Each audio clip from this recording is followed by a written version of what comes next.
Kevin Porter Jr. available to you? No, not tonight. How do you feel about the way Eric has filled in as playing as a point? I've been satisfied with his play. He has been downhill. He has really helped our defense a lot. I mean, his one-on-one defense is great, but also his switching ability for him to switch has been very good. Our turnovers have been down a little bit, but we're still having like the untimely ones where, like the last game where we had those in the fourth quarter.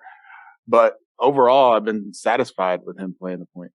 He's trying to get people involved early, look for his stuff later.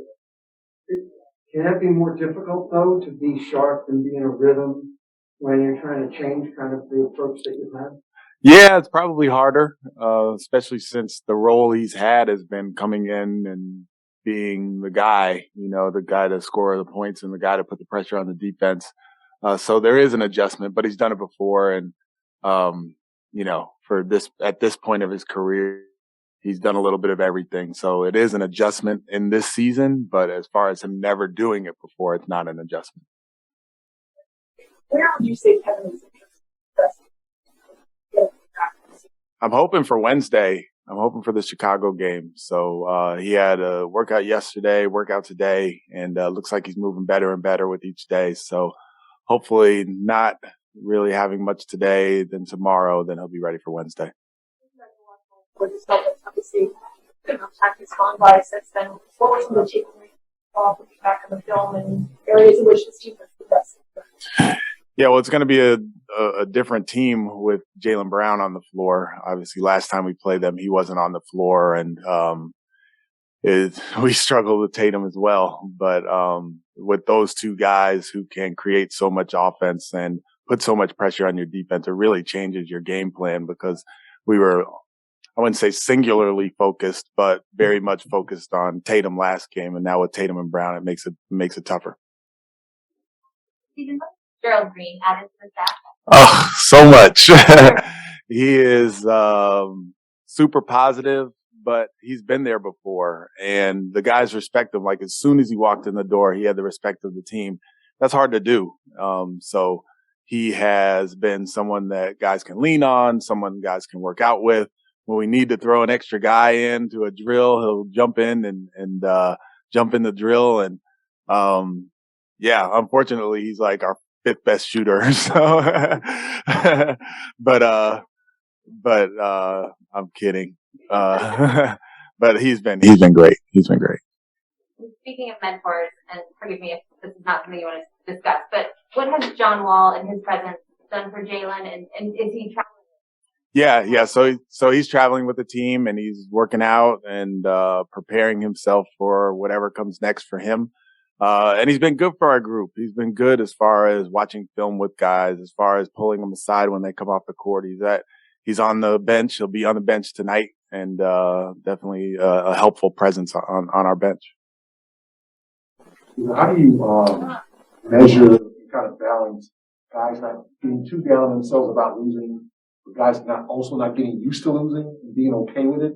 It seems like you could go either way with young guys. They could really be upset and it affects the next game, or they can just get used to it because that's what happens. How do you kind of balance that? Yeah, it's a fine line. It's definitely a fine line. It is tough because you put so much into the preparation part and you put so much into every game where if you come out disappointed, like you said, you don't want to feel that disappointment every night. So it is a tough line to draw and to walk. But for our guys, they are really good kids and they are driven and they are trying to learn and they're doing their best. So as long as we're moving forward as far as our play, as far as our execution, as far as playing hard every night, then it's a little bit easier to kind of swallow the disappointment of the losses. But at some point, we're going to get over this hump and this is going to be the character building that we're going to have as far as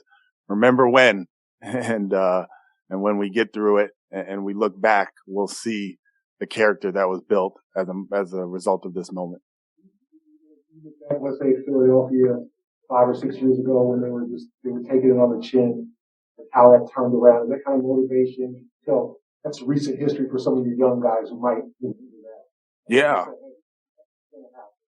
Yeah. I mean, we have 19-year-olds on the floor. We have a young 21-year-old point guard who's injured right now, but who is our point guard. And we have a second-year player playing the three. And Christian Wood is still a young player. I mean, he's 25 or whatever he is. But, yeah, we're looking at other teams who have gone through this, and we're staying positive, and I'm keeping the pressure on as far as coaching the guys and making sure that we're at least attempting to do the right thing as much as possible. And then, as I said, when we get through it, we're going to look back on it as character building, because if you look at it and are so disappointed that you don't build character as a result, or if you are you don't have the character in the first place to get through it, then that's the problem. But I love my group, and we're getting through it. Okay, we're going to move on to the Zoom portion. Go ahead, please, Tamara. Ali Kambajani. Hey, Steven. Hey. Jaylen is getting a lot of reps, especially now with Kevin Porter Jr. out, when it comes to handling the ball. But when looking at the stats, he seems to be more efficient out of handoffs versus pick and roll, but he's getting a lot of attempts both ways. What is the difference for him between those two types of plays that allows him to be more successful as a handoff player right now? And where is he at in terms of being a pick and roll ball handler? Yeah, his pick and roll game is coming along. He is handling in more drags, I would say, than anything else. We don't really run too many like sets for him to get to his pick and roll game. Every once in a while, we'll run a side pick and roll or a high pick and roll, but most of the pick and rolls he runs are his drags. And then the handoff part is very much based on who else is in the game, right? Like, so if there's a 5, like Alpi, who is downhill and handing off, then he's turning the corner, or Tice, who has the ball at the top some, but not a lot. Then there's more handoffs and he's able to turn the corner. But kind of the way that we're structured, you'll see more pick and rolls than handoffs. And it's going to be up to him to grow and learn and fail some and bounce back and, understand his reads and downhill and all of that. We still can't,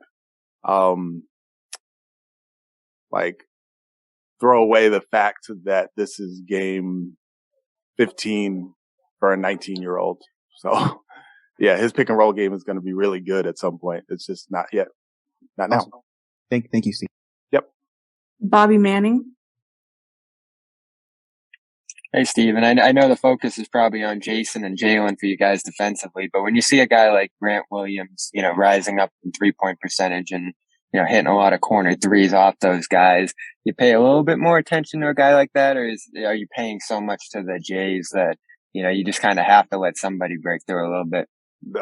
Yeah, we're paying a lot of attention to Grant Williams. He hurt us last game and we were helping too much off of him and over helping at times, and he can really shoot. He's improved his game. I mean, he's making the corner threes, he's making the ones above the break, he's above 40%, and yeah, we have to pay a lot of attention to him. I saw him when he was in high school. He went to Providence Day in Charlotte, and I worked for the Hornets at the time, so I saw him play a few times. I remember he was a 9th grader, and I was like, man, that's a big 9th grader.